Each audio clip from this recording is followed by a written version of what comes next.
Welcome to another episode of the Donut Shop Chronicles. Today I got a very special guest for you, former Kansas City police officer, Gary Jenkins. Welcome, Gary. Well, great to be here. Thanks for asking me. Oh, my pleasure, totally. Give the people a quick description of yourself real quick. Well, Fred, I don't know. I was 25 years on the Kansas City Police Department. I worked over half of that, about 13 of it, in the intelligence unit or the organized crime unit. Worked on the crime family here in Kansas City, the Sabella family, as well as a variety of other things that intelligence units do. Then I left that. After 25 years, actually, I left that about 4 years before I retired.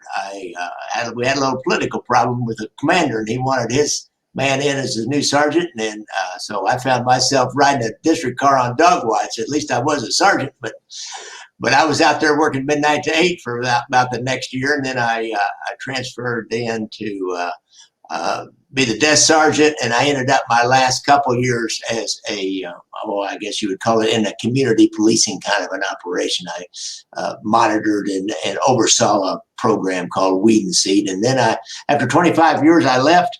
I went to law school here in Kansas City, University of Missouri, Kansas City Law School.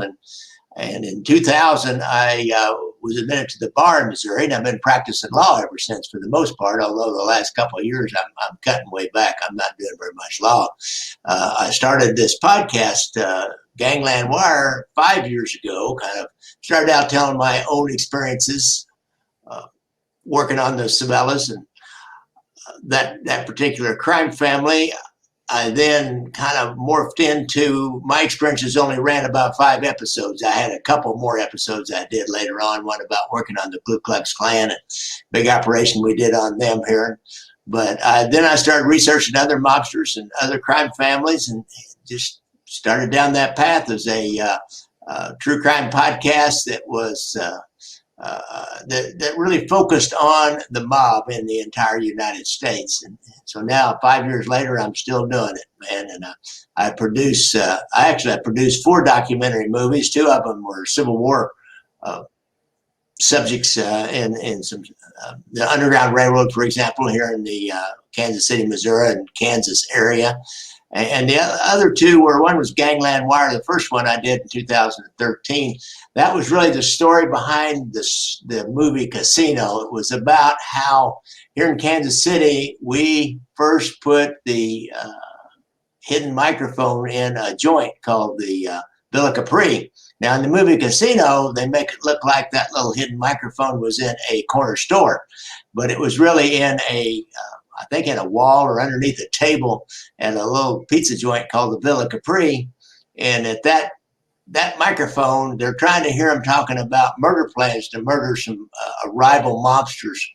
There was 4 brothers called the Spiro brothers: Mike, Carl, Nick, and Joe. But they didn't. The FBI was monitoring, of course, the agents were. We were out running surveillances out in front and outside, see who was coming and going in the joint while they were listening on the microphone. And they overheard them talking about the Teamsters. They heard them talking about $25 million. They heard them talking about, well, we in on a piece of that, or talking about a guy named Lefty and a guy named Genius.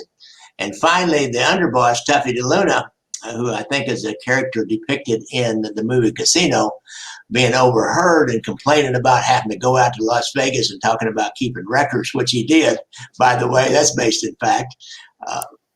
He says, he said, I got to get to a phone. Well, there's a phone right there, man. Why don't you use that phone? And so the monitoring agents, of course, then they go to the supervisory agent, Gary Hart, and Bill Owsley is a good friend of mine. He's been on my podcast several times. Bill Owsley hears that, and he fires up a surveillance team. And of course, that's where I came in, is mainly my expertise and the people, the locals, which I was what you would call a local, working with the FBI. We helped conduct surveillances, moving surveillances. And so we fired up a big surveillance team, and we followed Tuffy till we found that phone. And it was a tough one. Boy, he was canny. He would do stuff like go under an overpass and watch for an airplane circling around. He would go down the flight pattern at the small airport downtown and then fly back out. He'd go flying down the freeway and then slam on his brakes and pull over. He did all kinds of stuff, but we finally caught him at this bank of payphones and a hotel in a kind of an industrial area. And boy, that wiretap there was gold, man. They spilled everything about the SKIM on that. It just led on into the whole strongman case. So that's what the Gangland Wire is about and how that developed. And I was able to get a lot of the wiretaps. I got the actual audio from the court files. It's a difficult procedure. You know, I said I went to law school, Fred. I had to file a motion with the Western District Court here in Missouri and get a court order to get any audio taken under Title III, which is the U.S. code for the law that controls how you get a wiretap and what you do with that audio. And then I could only get the actual audio that was put in the court file as evidence or put in as evidence in the court. And then I had to find it. It was, and it wasn't in the normal places, but we found it and we copied them all and put a bunch of them in that film, that documentary film. And then I wrote a companion book, Leaving Vegas, How FBI Wiretaps Ended Mob Domination of Las Vegas Casinos. And I was able, in the Kindle version, I was able to link a whole lot of those actual audio, the actual audio from those wiretaps to different sections in the book. So that was the first movie. And then the second one, I went into great detail about this war between the Savellas and the Spiro brothers, called Brothers Against Brothers, the Savella-Spiro War. So that's what I've been up to, that and putting out podcasts. Well, so have you ever had to battle against Oscar Goodman on any wiretaps? Well, that's an interesting question. For me, being a local guy, I was a detective. You know, I wasn't an agent or big time guy. But in Kansas City, after, got an Oscar Goodman story for you. After there's all these wiretaps are over, this is in in the 80s. I get promoted to sergeant. I go back out to patrol. I have a SWAT team for a couple of years. I worked patrol a couple of years. I was in the fraud unit. Finally, I come back down to the intelligence unit and I'm the sergeant. Our guys are helping the FBI again with surveillances. And they're watching the other Savella brother, who is never mentioned in the casino case because he was in the penitentiary. Their youngest brother, Anthony Savella, called him Tony Ripe. For some reason, never could figure out why he got that Tony Ripe, but they called him Tony Ripe, and Ripe was running what they called a gray market drug scheme. So I have to go into a little bit of detail because it's kind of important on how I ended up facing Oscar Goodman in the courtroom. Gray market drugs is what they did. They created some paper nursing homes. Well, nursing homes can buy anything you would use pharmaceutical wise from pharmaceutical companies at a real reduced price. And so they created these paper nursing homes, and then ordered tons and tons of, from Depends to aspirin and everything else in between. But it was not shipped. It was shipped to a warehouse, and then they turned around and shipped it out to Nevada, where there was a guy that had several independent drugstores in Nevada. I'm not even sure where they were out there. It could have been in Las Vegas or Reno, and I don't know where. Never really got into that. And they were making extra money, making that extra little profit off of that. And it really seems like good business in a way, but it was a violation of law. And when you're you're a mob family member, and you do even a little violation of law, the FBI is going to take you down. Definitely. So they were going after him, and I was sitting in the office one day, minding my own business. I'm the sergeant. I don't have to go out and hit the streets like I once did. Get a call from the FBI office, says, "Hey, we need somebody to run up to Pete Tamburello's barbecue joint." All of a sudden, I've lost the name of it. Maybe it's Pete's Barbecue. But anyhow, run up to Pete Tamburello's barbecue joint. Cork Savella, who was a brother to the boss, is meeting a guy Now, I'll take that back. Not Cork. Cork was in the penitentiary. Tony Ripe is meeting a guy to get some money from him. We need to see who that is and document that transaction. So myself and this other sergeant jumped in the car. We're just sitting there in the office, and it's not time to find any guys to get them up there. They're all out on the streets. So we jumped in the car. We were hungry anyhow. We figured now the company will buy our lunch. So we run up there to the barbecue joint, and we sit down, and Tony Ripe comes in, and he walks right straight to this table with this young guy sitting at it, just a ubiquitous looking 30-something guy, and Peckerwood, as we say. He's not Italian. He's kind of a normal looking guy, and he's already eaten. And Ripe sits down, starts talking to him. So we're sitting. I was just sitting right across the restaurant from him. I could see everything they were doing without being obvious at all. So Ripe sits down, and he writes out a check. He takes out his checkbook, and he writes out a check, and he tears it out, and he hands it to this kid. He gets up and leaves. The kid gets up and leaves. And, we finish our meal. We get up and leave, call back down to the FBI, and they say, okay, write a report on what you just saw. About, I don't know, might have been a year later, they'd taken everybody down and arrested them on indictments. And this young guy, he was the guy that was running this warehouse for him, if I remember right. And so Ripe just needed to pay him something. They'd overheard on another wire that I didn't even know they were running. They didn't always tell us when they were running a wire had a hidden microphone. They only told us if they needed help with surveillance. So they had some kind of a microphone or a wire going out there.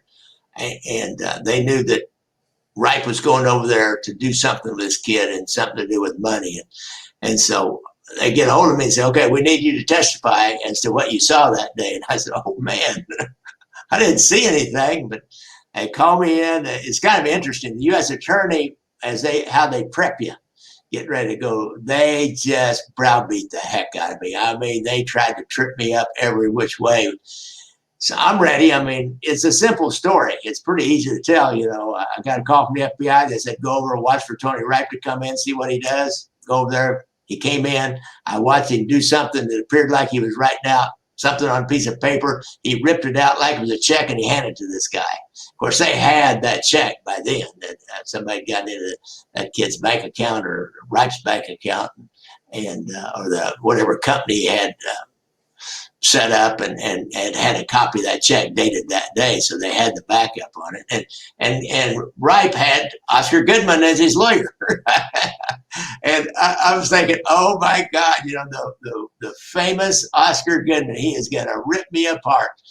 I had such a simple story, there's nothing they could do, but I'm going to tell you something, Fred. It was terrifying. I can't explain it. It was all in my head. In hindsight, it's like, well, what the hell were you worried about? But I just thought he was going to really rip me apart. So I go in, and this courtroom's full. It's a big old school courtroom with 20-foot high ceilings, and it was built in the 1930s. That one side of the court is the spectators is filled with all of every mobster in Kansas City. And Ripe is, of course, at the defense table with Goodman and his local counsel, guy named Fox, Henry Fox. I go up and sit down, and the U.S. attorney asked me those questions they'd already asked me, and I answered. And then Oscar Goodman gets up, and he just kind of a couple offhand questions, like he was just showing that he was putting in his time, and then said, I have no further questions, because it was anticlimax. Walked out, got down, walked back out while everybody was staring daggers at me, of course. So that's my story about my dealings with Oscar Goodman. Sometimes Oscar seems more gangster than a lot of the wise guys. Well, he kind of likes to. That's his stick, shall we say? That's his thing, and he likes to take their side and take their part. And to this day, he claims he never represented a snitch. He wants nothing to do with any stool pigeons or government informants, and he hates them, and he'll say that to this day. Now, when people confront him, I've heard he's been confronted about Lefty Rosenthal, and he just like tries to gloss that over. He won't admit it. Of course, see, nobody officially has ever admitted that Lefty Rosenthal was a top echelon informant, other than kind of on the down low. Some FBI's and some retired agent told Jane Ann Morrison, who's a Las Vegas Review-Journal reporter, at least at one time, and she printed it, that she had an FBI source that acknowledged that he was top level, top echelon informant for the Bureau for a long time. I brought that up to David Bowman last night. Yeah. About Lefty being a snitch. And I said, I told them all the stuff they said that Lefty had informed on, but I totally believe he was telling, but they just didn't believe anything that he said. Because later, as they looked into some of the things, they were true, and some of it did add up. But I think they just totally didn't believe anything he said. Probably not. I'll tell you, a guy like Lefty, I mean, I've seen him interviewed. It's kind of a long interview with Nicholas Pileggi on an old History Channel thing. I've seen him interviewed, and Lefty is a complete, total egomaniac. You know, Pileggi said that he wouldn't sit for an interview or work with him until Pileggi told him they were going to do this movie, and Robert De Niro was going to play him. And he said he jumped to then. He said, "I'll do whatever you want." And so I think he was doing stuff. He was throwing a lot of stuff up against the wall. I've heard from one source that he made them fly him, and then they had to fly to Hawaii to debrief him periodically. And